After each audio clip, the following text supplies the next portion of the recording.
নমস্কার, আপনাদের জন্য রইল দিনের সবথেকে চর্চিত 10টি সংবাদ। শুরুতেই হেডলাইন। রাজনীতির রং ভুলে হিন্দুরা একজোট হন, বার্তা দিলেন শুভেন্দু। বাংলায় সিএএ বাস্তবায়ন, জ্বলন্ত বাংলাদেশের মাঝেই আরও এক বোমা ফাটালেন বিজেপির সুকান্ত। বাংলাদেশের মুসলিম আইনজীবীরা সন্ত্রাসীর ভূমিকায় চিন্ময় প্রভুকে কেউ আইনি সহায়তা দিলে পিটিয়ে মারার হুমকি। ওয়াকফ বিতর্কে কক্ষত্যাগ বিজেপি বিধায়কদের, ধনী ভোটে বিরোধী শূন্য রাজ্য বিধানসভায় প্রস্তাব পাশ। করের টাকার আধা আধি ভাগ চাই, অর্থ কমিশনকে স্পষ্ট জানালেন মুখ্যমন্ত্রী। উড়িয়ে দেওয়া হবে তাজমহল, পোঁতা রয়েছে বোমা, হুমকি মেল পেয়ে ঘুম উড়ল আগ্রা পুলিশের। এক স্ত্রী দুই স্বামী, থানাতেই বউ নিয়ে দুই বরের প্রবল লড়াই, জিতল কে জানুন। প্যানেলে নাম আছে তাও চাকরিতে অনীহা, উচ্চ প্রাথমিকের শিক্ষক নিয়োগে এবার সুযোগ, ওয়েটিং লিস্টে থাকা প্রার্থীদের কবে থেকে শুরু কাউন্সেলিং।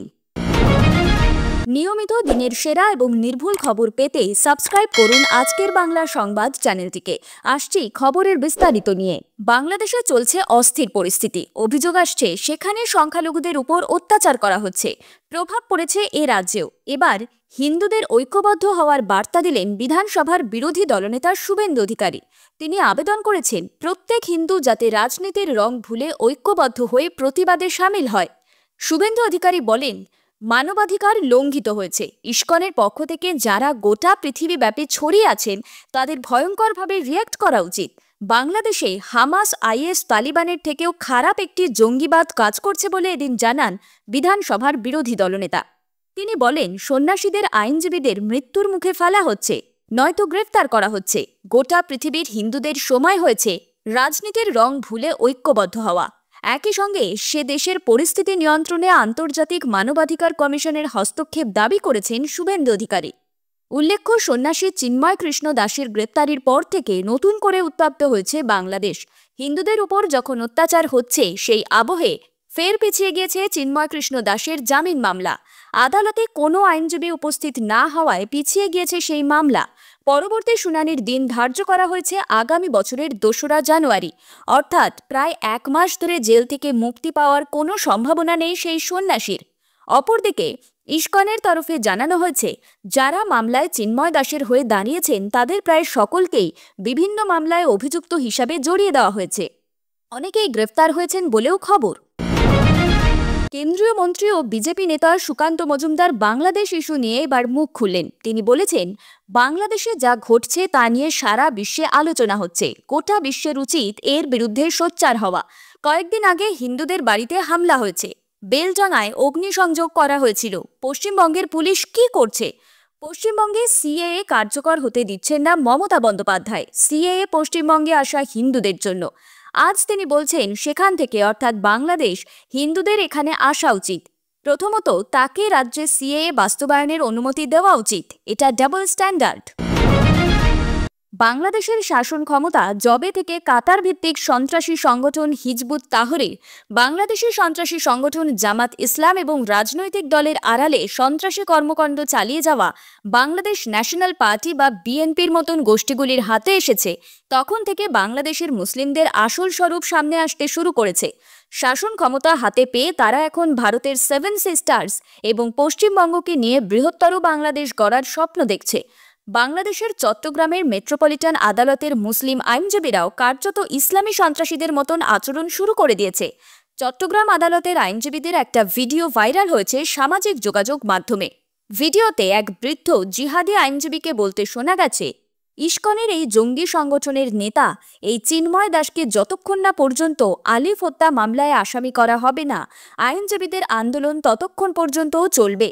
আমরা এই চট্টগ্রাম আদালত পাড়া থেকে স্পষ্ট করে দিতে চাই যে যদি কেউ সাহস করে এই চিন্ময় দাসের পক্ষে ওকালতি করতে যায় বা ও ওকালতিনামা দাখিল করে, সাথে সাথে এই বিল্ডিংয়ে ওকে পিটিয়ে মারা হবে।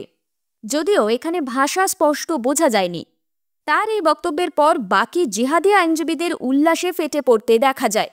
মেধা আপডেট নামে একজন এক্স ব্যবহারকারী ভিডিওটি শেয়ার করেছে। প্রতিক্রিয়ায় লিখেছে, কট্টরপন্থী বাংলাদেশে ইসলামিক আইনজীবী, এবং যে কেউ চিন্ময় দাসের পক্ষে উপস্থিত হওয়ার সাহস করবে তাকেই আদালত ভবনে মারধর করা হবে। আশ্চর্যের কিছুই নেই যে আজ চিন্ময় কৃষ্ণ দাসের পক্ষে কোনো আইনজীবী হিন্দু বা অন্যথায় হাজির হওয়ার সাহসই পাননি। ওয়াকফ প্রস্তাব নিয়ে দুদিনের আলোচনা শেষ হলো পশ্চিমবঙ্গ বিধানসভায়। সেই আলোচনার শেষে ওয়াক আউট করলেন বিজেপি বিধায়করা। বিরোধী শূন্য বিধানসভায় ধ্বনি ভোটে পাশ হয়ে গেল রাজ্য সরকারের আনা ওয়াকফ বিল বিরোধী প্রস্তাব। সোমবার বিধানসভায় ওয়াকফ বিল বিরোধী প্রস্তাব নিয়ে আলোচনায় অংশ নিয়েছিলেন মুখ্যমন্ত্রী মমতা বন্দ্যোপাধ্যায়। তিনি বক্তৃতায় যে সমস্ত অভিযোগ কেন্দ্রের শাসক দল বিজেপির বিরুদ্ধে এনেছিলেন, মঙ্গলবার মূলত সেই সব অভিযোগের জবাব দেন বিরোধী দলনেতা শুভেন্দু অধিকারী। তৃণমূলের তরফে এই বিষয়ে বক্তৃতা করেন লালগোলার বিধায়ক মোহাম্মদ আলী, প্রতিমন্ত্রী সাবিনা ইয়াসমিন, কান্দির বিধায়ক অপূর্ব সরকার এবং আমডাঙ্গার বিধায়ক রফিকুর রহমান। শুভেন্দু ছাড়াও বিজেপি পক্ষে বক্তৃতা করেন আসানসোল দক্ষিণের বিধায়ক অগ্নিমিত্রা পাল, কুমারগ্রামের বিধায়ক মনোজ ওরাও। এছাড়াও এই বিষয়ে বক্তৃতা করেন ইন্ডিয়ান সেকুলার ফ্রন্টের একমাত্র বিধায়ক নওসাদ সিদ্দিকী। শুভেন্দুর বক্তৃতা শেষে অধিবেশন কক্ষ ছেড়ে বেরিয়ে যান বিজেপি বিধায়কেরা। বিরোধীদের জন্য বিধানসভায় শাসক দলদের হয়ে অবস্থান স্পষ্ট করেন আইনমন্ত্রী মলয় ঘটক। যেহেতু বিধানসভায় তৃণমূলের পক্ষে এই প্রস্তাব এনেছিলেন পরিষদীয় মন্ত্রী শোভনদেব চট্টোপাধ্যায়, শেষ পর্যায়ে তিনি প্রস্তাবের পক্ষে বক্তৃতা করে আক্রমণ করেন কেন্দ্রের নরেন্দ্র মোদীর সরকারকে। পরে সংবাদ মাধ্যমকে বিরোধী দলনেতা শুভেন্দু অধিকারী বলেন, মুখ্যমন্ত্রী অসত্য কথা বলতে গিয়েছিলেন গতকাল। মোট 4টি বৈঠকে কেন্দ্রীয় সরকার ওয়াকফ সম্পর্কে মতামত জানতে পশ্চিমবঙ্গ সরকারের প্রতিনিধিদের আমন্ত্রণ জানিয়েছিল।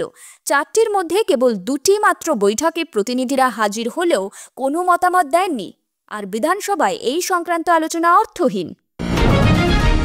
ষোড়শ অর্থ কমিশনের সদস্যদের সঙ্গে বৈঠকে ফের একবার মোদী সরকারের বিরুদ্ধে আর্থিক বঞ্চনার অভিযোগ তুলে সরব হলেন মুখ্যমন্ত্রী মমতা বন্দ্যোপাধ্যায়।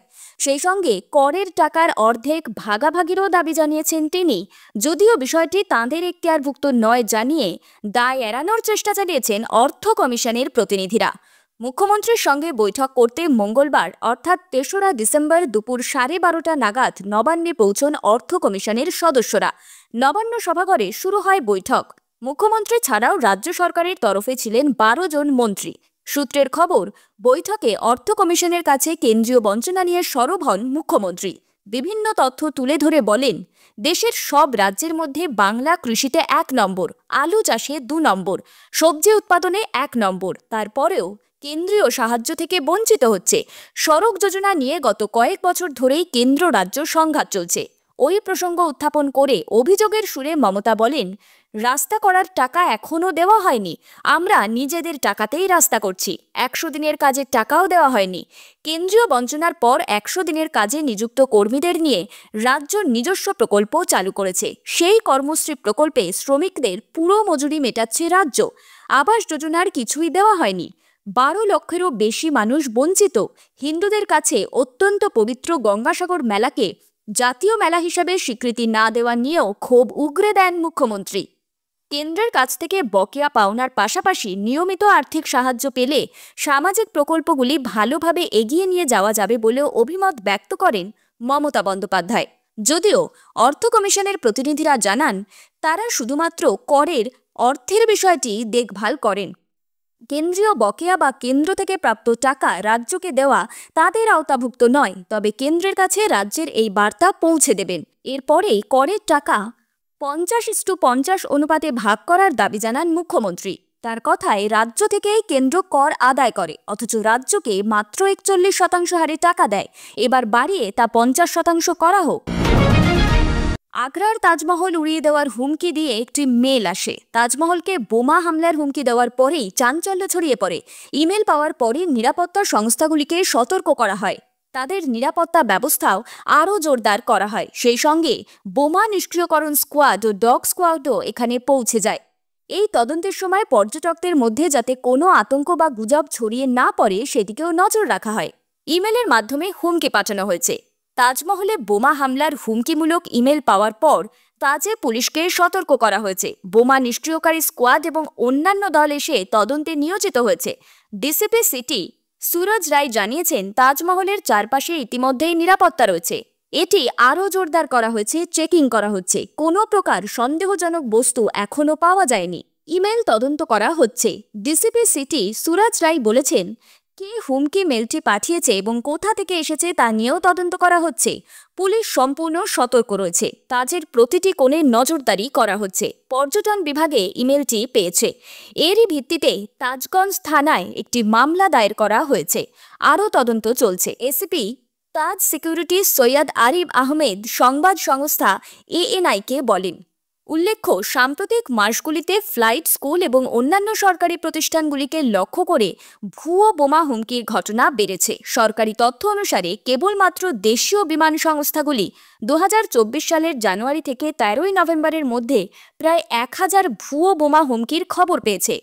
বেসামরিক বিমান পরিবহন প্রতিমন্ত্রী মুরলীধর মোহন রাজ্যসভায় জানিয়েছেন যে 2022 সালের আগস্ট থেকে 2024 সালের নভেম্বরের মাঝামাঝি সময় 1143টি হুমকি রেকর্ড করা হয়েছে।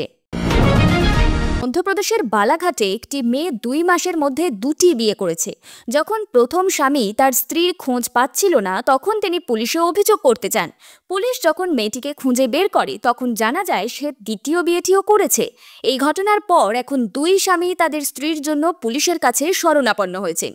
পুলিশ এখন মেয়েটির বিরুদ্ধে মামলা দায়েরের প্রস্তুতি নিচ্ছে। পুলিশ বলছে, এই ঘটনায় যা কিছু প্রমাণ পাওয়া যাবে তারপরেই আইন মেনে ব্যবস্থা নেওয়া হবে। 24 বছর বয়সী ওই মহিলার নাম জ্যোতি নাগপুর। মহিলা পুলিশকে জানান যে প্রথমে সে রোহিত উপন্নিশকে কোর্ট ম্যারেজ করে বিয়ে করেছিলেন। 2 মাস পর সে রাহুল বুর্দে নামে এক ব্যক্তির সঙ্গে আবার কোর্ট ম্যারেজ করে। এই ঘটনা থেকে তখন জানা যায়, যখন রোহিত উপন্যাসী খিরলাঞ্জি থানায় তার স্ত্রীর নিখোঁজ হওয়ার অভিযোগ দায়ের করেন, রোহিতের অভিযোগের পর পুলিশ জ্যোতিকে খুঁজতে শুরু করে। পুলিশ যখন মহিলাকে খুঁজে বের করে, তখন জানা যায় জ্যোতি দ্বিতীয় বিয়েটিও সেরে ফেলেছে। এরপর মহিলার 2 স্বামী থানায় পৌঁছন। এখানে তাদের মধ্যে এই বিষয়ে ব্যাপক বিতর্ক শুরু হয়। এ চাই যে জ্যোতিকে কে নিয়ে যাবে। এই ঝগড়ার মধ্যে মহিলাটি বললেন যে তিনি তার দ্বিতীয় স্বামীর সঙ্গেই থাকতে চান। তিনি দ্রুত প্রথম স্বামীকে তালাক দিয়ে দেবেন। অন্যদিকে প্রথম স্বামী রোহিত পুলিশকে জানিয়েছেন যে তার এবং জ্যোতির সম্পর্ক 8 বছরের পুরনো। 2 মাস আগে তারা বিয়ে সেরেছিলেন। জ্যোতি 1 সপ্তাহ আগে বলেছিল যে তার মা অসুস্থ। এরপর সে আর ফিরে আসেনি। এখন এই মামলায় পুলিশ বলছে, যদি প্রথম স্বামী তার স্ত্রীর বিরুদ্ধে অভিযোগ দায়ের করেন, তবে মহিলার বিরুদ্ধে মামলা দায়ের করা হবে। উচ্চ প্রাথমিকের শিক্ষক নিয়োগে প্যানেলভুক্ত চাকরি প্রার্থীদের চাকরিতে অনীহার জের। ডিসেম্বরের 3য় সপ্তাহে এবার ওয়েটিং লিস্টে থাকা চাকরি প্রার্থীদের ডাকতে চলেছে এসএসসি। 16 থেকে 24 ডিসেম্বরের মধ্যেই ওয়েটিং লিস্টে থাকা চাকরি প্রার্থীদের কাউন্সেলিংয়ের জন্য ডাকতে চলেছে স্কুল সার্ভিস কমিশন। উচ্চ প্রাথমিকের শিক্ষক নিয়োগে প্যানেলভুক্ত চাকরি প্রার্থীদের অনুপস্থিতির কারণেই ওয়েটিং লিস্টে নাম থাকা প্রার্থীদের সুযোগ বাড়ছে। প্রায় 5000 চাকরি প্রার্থীর তালিকা তৈরি করা হয়েছে ওয়েটিং লিস্ট থেকে বলেই স্কুল সার্ভিস কমিশন সূত্রে খবর। ইতিমধ্যে প্যানেলভুক্ত 8749 জন চাকরি প্রার্থীর কাউন্সেলিং শেষ হয়েছে। এদের মধ্যে অনুপস্থিত ও প্রত্যাখ্যানকারী চাকরি প্রার্থীদের সংখ্যা 2072 জন। দ্বিতীয় রাউন্ডের কাউন্সেলিংয়ে ওয়েটিং লিস্টে থাকা চাকরি প্রার্থীদের মধ্যে থেকে 2072টি শূন্য আসনের উপর নির্ভর করেই কাউন্সেলিংয়ের জন্য ডাকা হবে, এমনটাই জানা গিয়েছে স্কুল সার্ভিস কমিশন সূত্রে। খবর শেষ হলো।